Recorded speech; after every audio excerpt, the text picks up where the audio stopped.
So I'm going to show you kind of how this tool works real quick, all right? Let me close some of this stuff up. All right, so you'll start the tool. Many of you will probably have the shortcut in the top directory right here as you first open it. Now if you do not find it, it will be in the bin section and then debug, and then you'll see the exe. Now that one's XML file, so that's not going to work, but you can see this one right here where it says TLT. That one right there is the application, so you can open that up.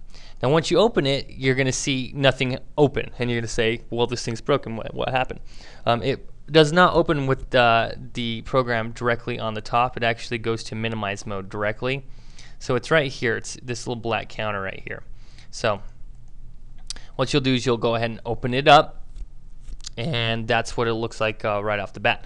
Now what you'll do is you will insert proxy IP addresses in here, okay, and then you'll hit the start button. Now very simply, it has users per hour, so you say how many people you want it to try and hit your site every hour, 2,000, and then it'll shut off when it hits 20,000 total for the day.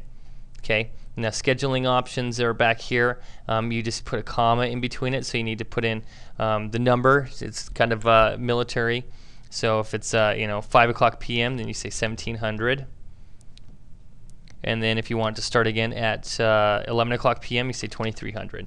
And you can do it as many times as you want to per day. So there's that scheduling option. Now what you'll do here, and I'll show you how to put the IP addresses in here, is you can go to different places wherever you scrape your IP address from. This is the IP address. It's always ... There's 3, so there's 1, 2, 3, 4 different fields, and then the last one, you see the colon right here, 3128. That's the port number. So the way you want to do it is the IP number colon port number. Okay. So let's go into the debug file. Where you're going to find that is where it says proxies. Okay. So you'll come in here and you can edit this file directly from the proxy file. You can add as many as you want to from it. And let me just go add some so you can see what it looks like when you add it. How about proxy heaven? We'll go there first. I'm just going to go to delete proxies. You cannot use SOCKS proxies. You cannot use SOCKS 4 or SOCKS 5 proxies at this time. I'm going to make it SOCKS available to use those, but it's going to take me just a little bit more time.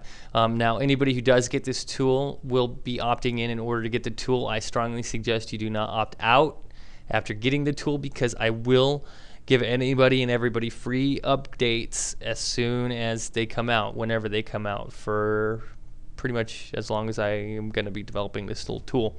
So if I ever update anything, you may want to have some notice of that, because you get the free update.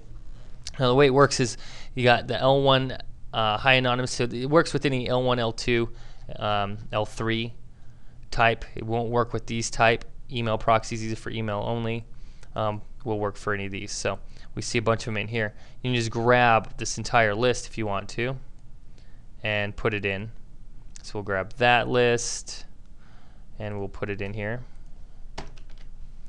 We'll grab this list right here, just select all. Oop, that didn't work.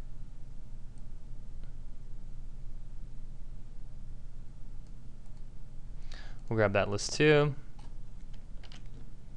and there's a bunch right there. And if we want to, we can go grab more. Might as well go grab more right now.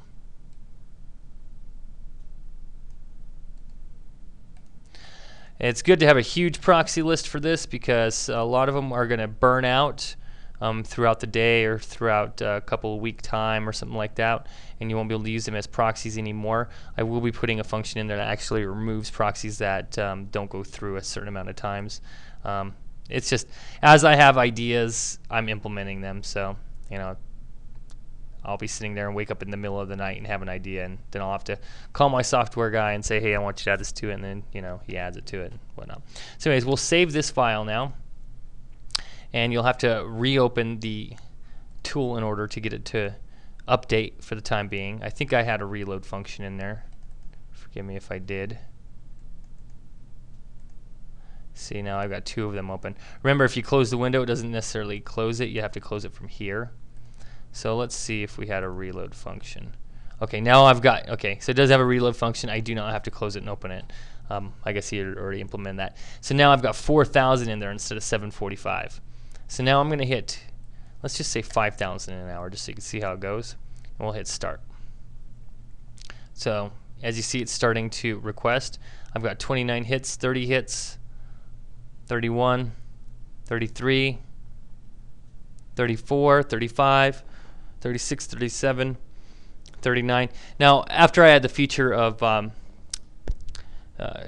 taking out the proxies that don't work anymore, this would be a much better, quicker tool, just because everything would be much better success rate.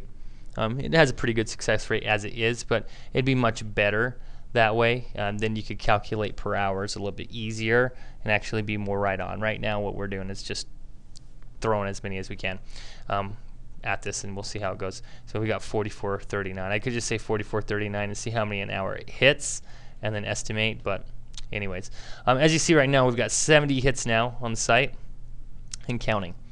And that's all since I just hit that button. So that's how that works. Very, very simple, easy, quick, very easy for you to go out there and start knocking hits to your site. Just make sure you got Alexa Toolbar installed to your site. So let's talk about Alexa real quick. We'll say Alexa Toolbar. We're going to go there and I'm going to show you how that works here. Just one moment.